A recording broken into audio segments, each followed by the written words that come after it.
You know that you can also get things like hepatitis, things like human papillomavirus, which can cause problems with the mouth of a womb, known as the cervix, which, and that can even lead to cancer eventually.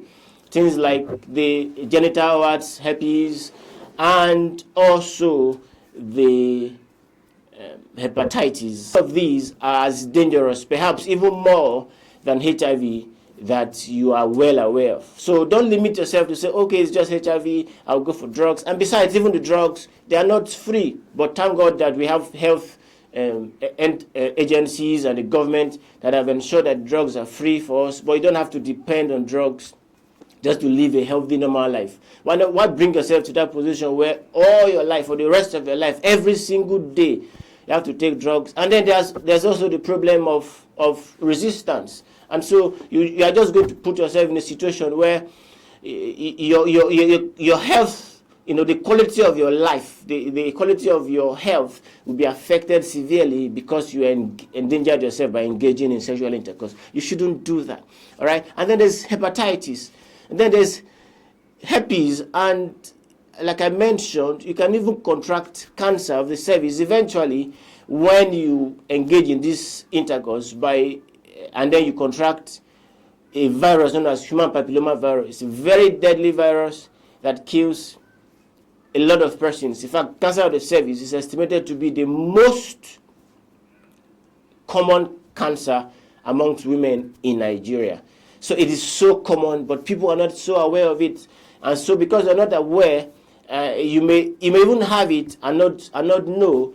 And the thing with cancers is that the earlier you understand that you have it and the earlier you present for treatment, the better. And so not even knowing it alone, puts you at higher risk of developing much greater complications. It can affect the way you stool, can block that, can affect your urine, can affect your urinary system, your kidneys, can affect your womb, making it difficult for you to conceive eventually.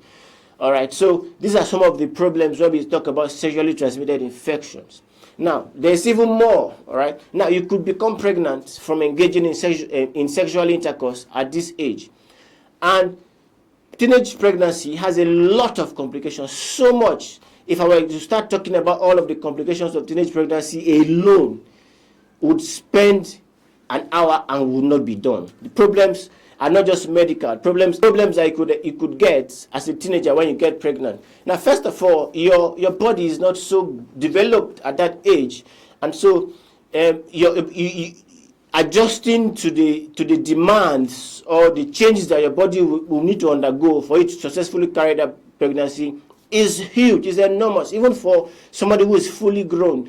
Look around, you look at the people who have gotten pregnant, especially those who have gotten pregnant for the first time. Look at the changes that the body undergo. Look at the kind of problems that they go through just to maintain the pregnancy. It is difficult, so difficult. Now imagine that you as a young lady, having to go through that, or as a young man having to support a young girl, having to go through all of that. It is psychologically draining. It is emotionally draining. And then your body may not be able to take all of this. And so, because your body is not able to take it, you predispose yourself to other health conditions, all right, like anemia, like preeclampsia or eclampsia. These are big problems, big issues that we cannot really break down for you now. But the reality is that women who have all of these issues have a reduced quality of life. Some of them even die during the pregnancy. Some die during childbirth, especially during childbirth, because that pelvic area where your baby comes out, for you it's not so developed, and so the relaxation that needs to occur for the baby to come out will not occur normally, and so you have problems with difficult delivery, and then you may not have to deliver via cesarean section. When you deliver via cesarean section, the risk of having more cesarean sections also increases, all right? And then when you now have another one, for us in Nigeria, once you have 2 cesarean sections, it is very difficult for you to have vaginal delivery, so you have to now have cesarean sections continuously. And the more you have cesarean sections, the greater your risk of having more problems, like bleeding during delivery. The uterus is lax, you cannot contract, and you also have face the danger of having to have your uterus cut off because of some of these problems that you may encounter with repeated surgeries. Also, your other system can be affected. Your bladder can be affected, affects your urine. There's a problem known as fistula.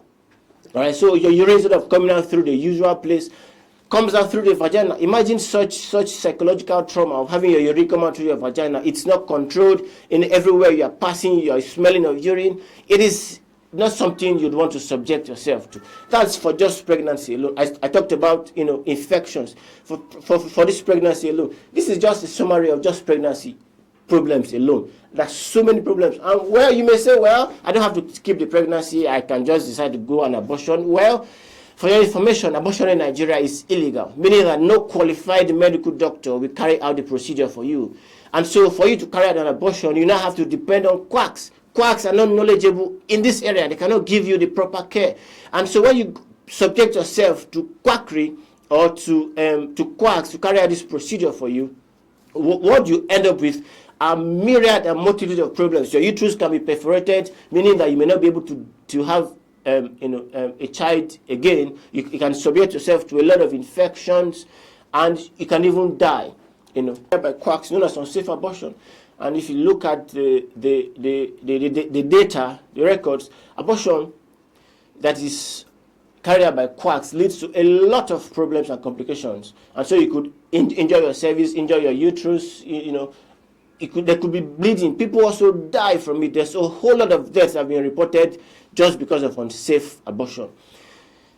Now, what are the other problems you can have? Now, as a young lady, if you engage in sex at that age, what you do is you increase your risk of having long-time multiple sexual partners. What that simply means is that the possibility of having intercourse with more than one person increases. All right? So, but if you wait till a later age, chances are that you'll be more responsible. Chances are that the person you meet and you have intercourse with, you're probably going to end up in marriage. And so that reduces that risk significantly. But at that early age, you're not matured enough to make the right choice of marriage. The young man that's coming to you trying to get intercourse from you, probably not also matured enough to take you as a wife. And so what you do is you engage in that intercourse. That man goes away, another one comes, and so you increase the risk of having more than one sexual partner. And with greater number of sexual partners, there's also the increased risk of having what I talked about earlier, the multiple sexually transmitted infections that you can subject yourself to. And particularly as a lady, you also make the mouth of the womb, that I mentioned earlier, more susceptible to developing cancer. So cancer of the cervix is, the risk is increased when you have more than one sexual partner. And also for the men, when you engage in in this intercourse as well, with as a young man or as a teenager, you also have the same risk of having more than one sexual partner, which brings a lot of problems later in life, sexual anxiety, feeling of you're not really satisfied sexually because you're trying to compare all of these experiences, and that will bring anxiety in your marriage, anxiety in your life. It will affect your quality of output to the tasks that you are assigned to in life. All right, so these are some of the issues that you'd face. Now, when you also have this increased multiple sexual partners, you also stand the risk of developing continuous or recurrent infections. Now, when you have these continuous recurrent infections, you can have what is also known as pelvic inflammatory disease, which is an infection around that area of the pelvis that I talked about earlier. Now, when this happens and it continues to occur regularly in a treatment and again, and chronic pelvic infection can also, because of the continuous carrying of the infection, lead to what is known as infertility. Okay, so now imagine that as a grown woman, you are unable to have your own child because of some of these actions that you are taking as a teenager. Now, that is not something desirable.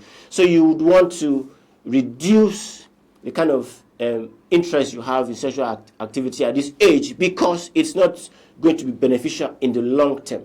Okay, so to recap, I mentioned a lot of things. Now, I mentioned that you subject yourself to the increased risk of multiple sexual partners, which can cause or which can lead you to more risk of having chronic infections, chronic PID, chronic pelvic inflammatory disease, which can lead to chronic pelvic pain and chronic issues like infertility. Now, to treat infertility in Nigeria, for instance, costs a lot of money. So imagine that you're now infertile at that age, something that everybody is having, so cheaply by God's working, and now you have to pay a lot of money just to have the joy of having a baby because you engage in sexual intercourse. This is not something you'd want for your life.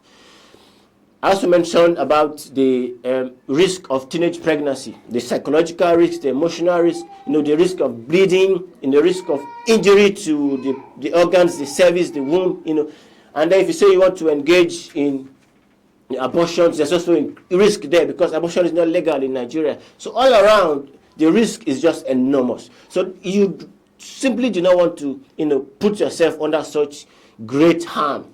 And finally, your education will be affected. And when your education is affected, your quality of life is affected because the opportunities that you have will be less. Less education, less opportunities. Less opportunities for you, the less the quality of life that you get to live. All right? So these are some of the issues that you encounter as a young lady and as a young man when you engage in sexual intercourse at this early age. So I encourage you, shelve that idea. There's a whole lot of life ahead of you that you can live and enjoy sexual intercourse. You don't need to engage in it now. If anybody is telling you that you have to engage in it because you need to show love, tell the person it is not true. It is not true. Thank you very much. Once again, my name is Dr. Sani Onazi Zenyu Jr. and I have interest in female and reproductive health. See you again.